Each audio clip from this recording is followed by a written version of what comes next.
Dios le bendiga a mis amados hermanos y amigos, gracias por estar aquí. Esto es Un Momento con la Biblia a través de Conozca la Verdad. Quédese hasta el final porque hoy trataremos sobre la historia de la iglesia. Pero antes de ello, agradecerles a cada uno de ustedes por la suscripción que han hecho a este canal. Dios los bendiga grandemente. Para iniciar el programa vamos a leer una porción de la palabra de Dios en el libro de Juan, capítulo 21, verso 24 en adelante. Dice de esta manera: con la bendición del Padre, del Hijo y del Espíritu Santo.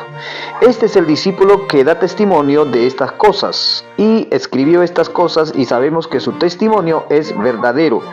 Y hay también otras muchas cosas que hizo Jesús, las cuales si se escribieran una por una, pienso que ni aún en el mundo cabrían los libros que se habrían de escribir. Amén.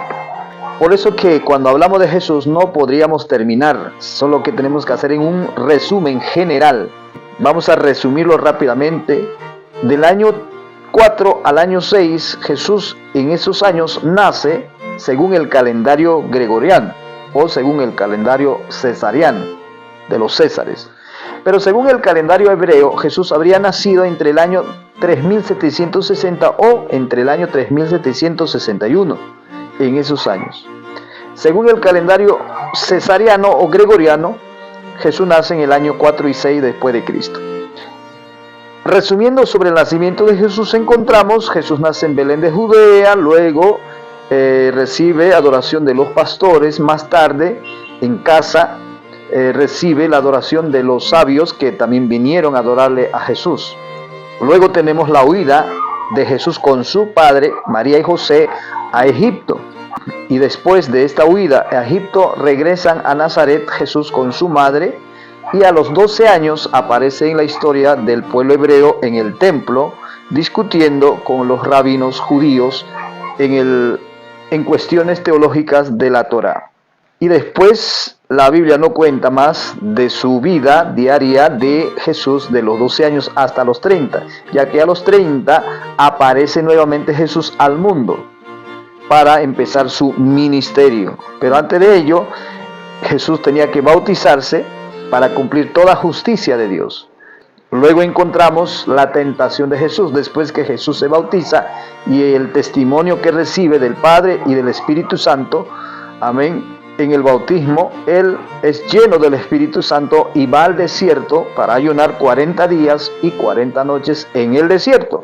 Después de haber ayunado, después de haber pasado tentación de Satanás, amén, Él vence al diablo como hombre, no como Dios, sino como hombre, y regresa a Jerusalén y empieza a realizar su ministerio terrenal.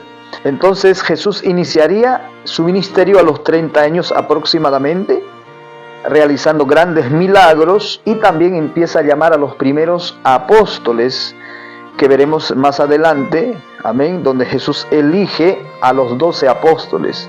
Encontramos algunos discípulos donde Jesús llama, y en el Evangelio de Marcos 1, 16 al 20 encontramos también otro, y también encontramos en Lucas capítulo 5 del 1 al 11, y por último Juan también describe el llamado de los apóstoles por Cristo en el libro de Juan capítulo 1 versículo 35 al 31.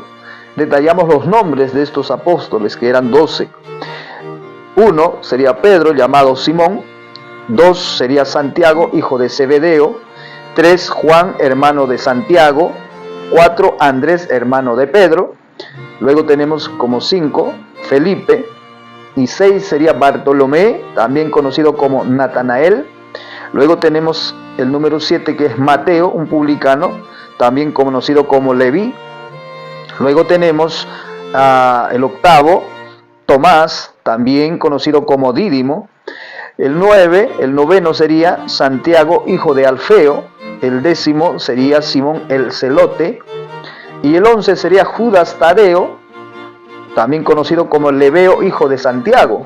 Luego tenemos por último, número 12, Judas Iscariote, quien posteriormente traicionó a Jesús. Para escoger a estos 12 apóstoles, Él subió al monte a orar toda la noche y escogió, dice la Biblia. Luego tenemos, después de esta elección, el Sermón del Monte del capítulo 5 de Mateo. donde Jesús empieza a implantar su palabra, sus doctrinas, su enseñanza, amén, donde también realiza milagros poderosos de multiplicación de panes, los panes y los peces, pero también la resurrección de Lázaro y la curación de enfermos, amén. Ahora, después de esto, también encontramos en estos 4 libros del Nuevo Testamento, donde detallan la entrada triunfal en Jerusalén. Amén. Entró en Jerusalén montado en un burro, siendo recibido con aclamaciones por la multitud. Amén. Luego encontramos en los 4 evangelios la cena del Señor, o sea, el pacto que Jesús cumple al pueblo hebreo a través de sus apóstoles. Los apóstoles eran judíos y Dios había prometido en el Antiguo Testamento, en Jeremías 31:33, hacer un nuevo pacto con esta nación. Y Jesús cumple esta profecía con sus apóstoles judíos, realizando el pacto nuevo. A eso se le llama la última cena. Y después de esta cena, después de realizar este pacto nuevo con judíos, apóstoles, vemos según los 4 evangelios el arresto de Jesús y el juicio de Jesús. Amén. Estamos resumiendo desde el año 4 y 6 hasta la ascensión de Jesús, según lo que cuentan los 4 evangelios del Nuevo Testamento. En el arresto y juicio, Jesús fue arrestado en el jardín de Getsemaní, sometido a varios juicios y condenado a muerte por crucifixión. El pueblo hebreo, que negaron a Jesús como su Mesías, lo condenaron y quisieron que viniese Barrabás, que sea soltado Barrabás y Jesús crucificado como un delincuente. Después de este acontecimiento, los 4 evangelios cuentan la crucifixión y la muerte de Cristo. Usted puede leer los 4 evangelios para conocer más sobre este evento. Luego tenemos la resurrección. Jesús resucitó al 3er día después de su muerte, amén, apareciendo a sus discípulos y a otros seguidores en diversas ocasiones durante 40 días después de que Jesús haya resucitado. Jesús había muerto en la cruz del Calvario, pero había resucitado con un cuerpo corpóreo glorificado. Y le dijo a Tomás: mete tu dedo a mi costado y a mis dedos, y sé creyente y no incrédulo. Entonces Jesús resucita con este cuerpo, pero en un cuerpo corpóreo glorificado. Luego, después de 3 años y medio, ya al final de su ministerio, después de que lo cortaron su ministerio al crucificar a Jesús en la cruz del Calvario, Jesús resucita y asciende al cielo.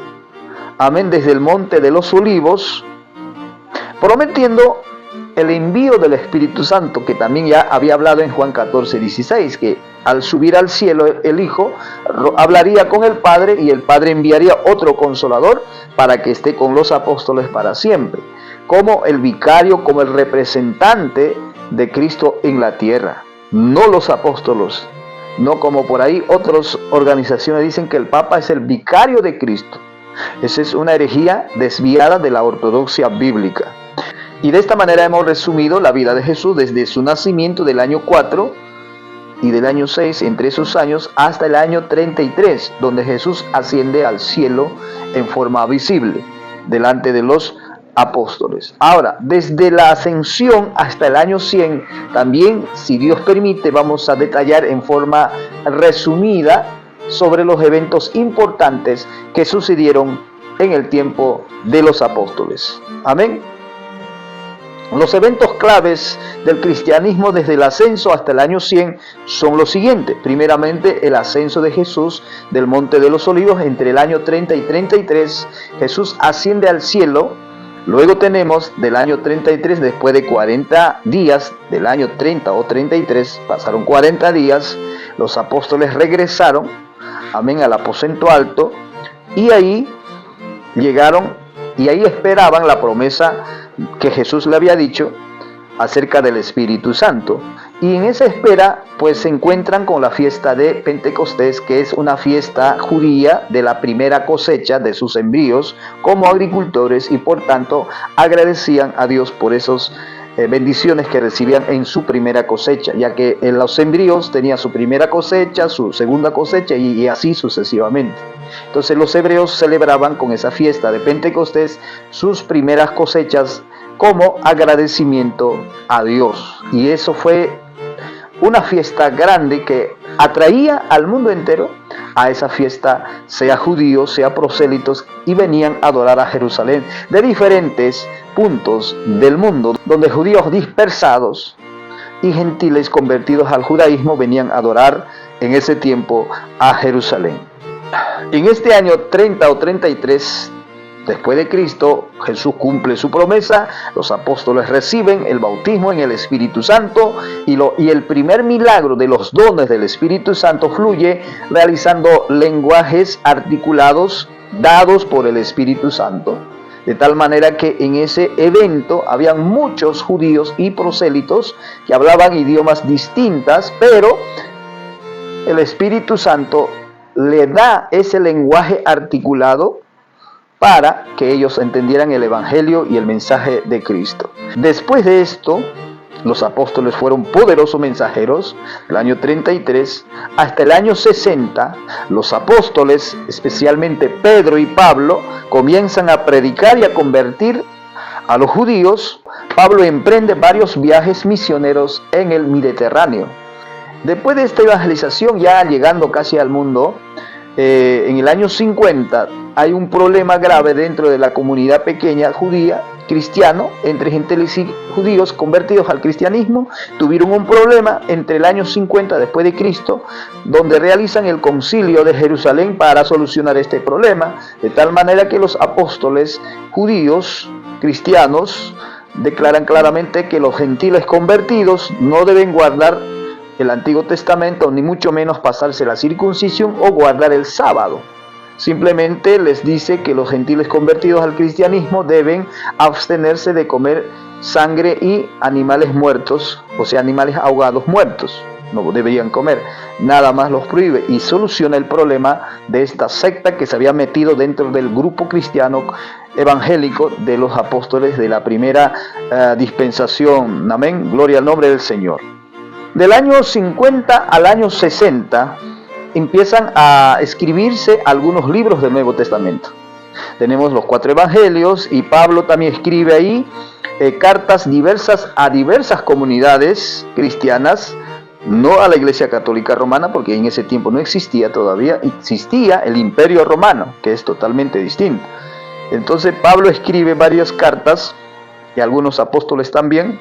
Ahora, del año 60 al año 70 también suceden unos eventos muy terribles, donde será la caída del hebraísmo judío, que negaron a Jesús, y cumpliéndose de esta manera la profecía que Jesús hizo con el pueblo hebreo, que negaron a Jesús como su Mesías. Y Jesús llora y dice: Jerusalén, Jerusalén, tú que matas a los profetas.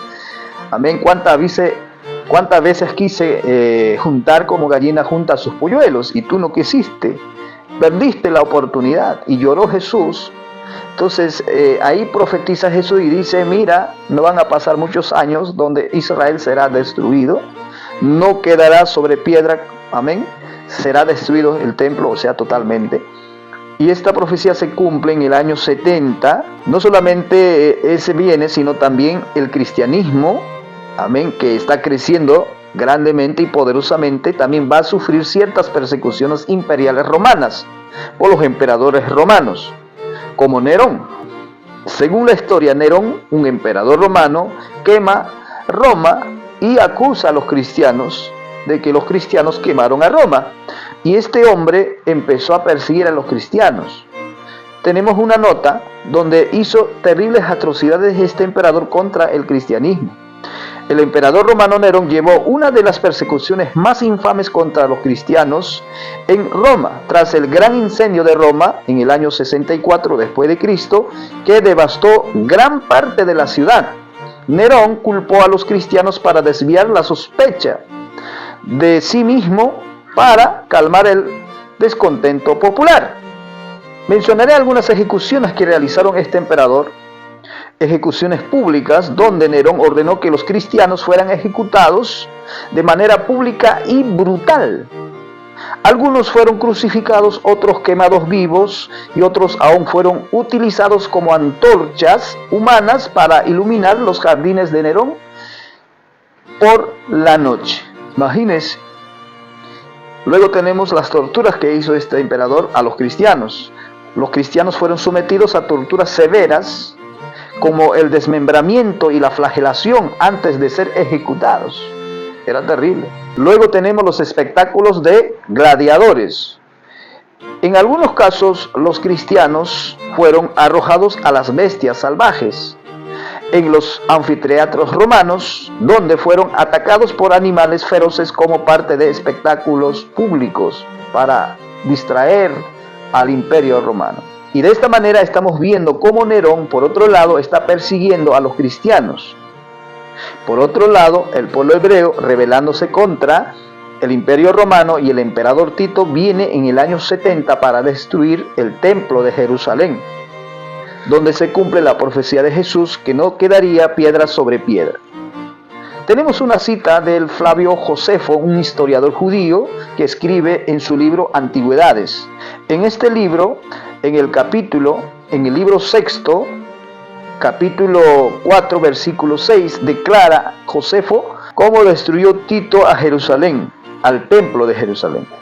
Dice: los romanos no habían dado en sus afanes por el templo, y con la mayor precisión tomaron sus medidas para su destrucción. Con ello se alejó de ellos el esplendor del lugar, o sea, la gloria que tenía el templo de Jerusalén, se desapareció, y se borró toda su gloria y magnificencia. El templo fue consumido por el fuego, y sus columnas, por el espeso humo, ya se desmoronaron por el tiempo. Solamente queda una parte del muro del templo de Jerusalén que hoy tenemos como testimonio. Bendito sea el nombre del Señor. Entonces, estos aspectos hemos podido ver del año 60 al año 100, donde el pueblo cristiano, judíos apóstoles, están siendo perseguidos por el emperador romano Nerón, y por otro lado, el pueblo judío, que rechazó a Jesús como su Mesías, está siendo destruido por el general Tito en el año 70, donde destruyen el templo de Jerusalén. De esta manera hemos llegado hasta este momento. Para finalizar, quiero mencionar dos documentos donde ratifican la existencia de esta historia real que les he contado sobre la historia de la iglesia a través de Jesús y sus apóstoles. Lo ratifican dos documentos que no eran ni cristianos. Uno de ellos es un escritor, un historiador judío que no creía en Jesús, escribe en su libro Antigüedades sobre la existencia de Jesús y de sus apóstoles. Voy a leerles lo que Josefo dijo sobre la existencia de el cristianismo y de Jesús. Josefo en el siglo I menciona el cristianismo en su obra Antigüedad de los Judíos. Las referencias más notables son los siguientes. Este es un pasaje en el que Josefo habla de Jesús de Nazaret. ¿Qué dijo en este libro Josefo? Por aquel tiempo apareció Jesús, dice él, un hombre sabio, si es que se le puede llamar hombre. Era un hacedor de obras asombrosas, maestro de hombres que reciben la verdad con gusto. Atrajo a muchos judíos y a muchos de origen griego. Era el Cristo, dice. Y cuando Pilato, a sugerencia de los principales hombres entre nosotros, los condenó a la cruz. Esto está ratificando lo que dice la Biblia. Aquellos que le habían amado al principio no lo olvidaron. Está hablando de sus discípulos. Se les apareció vivo de nuevo al tercer día. Ahí está claro, ratificando de esta manera lo que dice la Biblia. Tal como los profetas divinos habían predicho estas y otras innumerables cosas maravillosas sobre él. Y la tribu de los cristianos, llamada así por él, no ha desaparecido hasta hoy. Esto fue escrito en el año 100 por Josefo, entre esos años, por Josefo, un judío que no quería saber nada del cristianismo, pero ratifica la existencia de Jesús y de sus discípulos y de su resurrección. Ahora, aparte de esto, Josefo menciona al hermano de Jesús llamado Santiago. Dice: por estas cosas, Anano creyó que tenía una oportunidad, pues Festo había muerto, y Albino estaba en camino, así que convocó a los jueces del Sanedrín y trajo ante ellos al hermano de Jesús, lo dice Josefo, que Jesús tenía hermano, quien es llamado Cristo, cuyo nombre era Santiago y algunos otros, y cuando los acusó como violadores de la ley, los entregó para ser apedreados. O sea, el hermano de Jesús llamado Santiago fue apedreado por estos judíos que negaron a Jesús, y Santiago era discípulo de Jesús y predicador del evangelio que Jesús predicó. Por otro lado tenemos al senador romano Tácito, que escribe entre el año 111 aproximadamente después de Cristo, en su libro llamado Anales, en lo cual Tácito declara la existencia de este grupo llamado de los cristianos o seguidores de Jesús. Dice de esta manera en su libro de Anales: pero ni aun con los incendios, o sea, está hablando del contexto donde Nerón culpa a los cristianos, que Roma fue incendiado por los cristianos. Está hablando bajo de ese contexto. Y dice: pero ni aun con los incendios que habían provocado Nerón, dejaba de ser un recurso para calmar el tumulto público el de indilgar la culpa a los cristianos, gente que detestaba la raza humana. Esta secta había sido instaurado por un tal Cristo, que en tiempos de Tiberio había sido condenado a la pena capital por el procurador Poncio Pilato, y aunque por un momento había sido suprimida, está hablando de que cuando crucificaron a Jesús, algunos discípulos como que desaparecieron. A eso está diciendo. Pronto volvió a surgir no solo en Judea, donde había comenzado el mal, hablando de la predicación del evangelio, sino también en la ciudad de Roma, a donde se había trasladado todas las cosas malas y vergonzosas de todas partes del mundo. Amén. De esta manera ratifica dos opositores del cristianismo la existencia de Jesucristo. Por eso que nosotros creemos en un Cristo real, en un Cristo histórico que resucitó después de morir en la cruz del Calvario. Hoy predicamos a un Cristo vivo, tal como dice Apocalipsis 1, 18 y 19. Bendito sea la gloria de nuestro Señor Jesucristo. Hemos hablado la historia de la iglesia desde el año 4 y 6 hasta el año 100. Espero que esta pequeña enseñanza haya sido de mucha bendición para ustedes y Dios los bendiga. La próxima estaremos hablando del año 100 hasta el año 313, si Dios lo permite. Dios los bendiga grandemente. Amén y amén.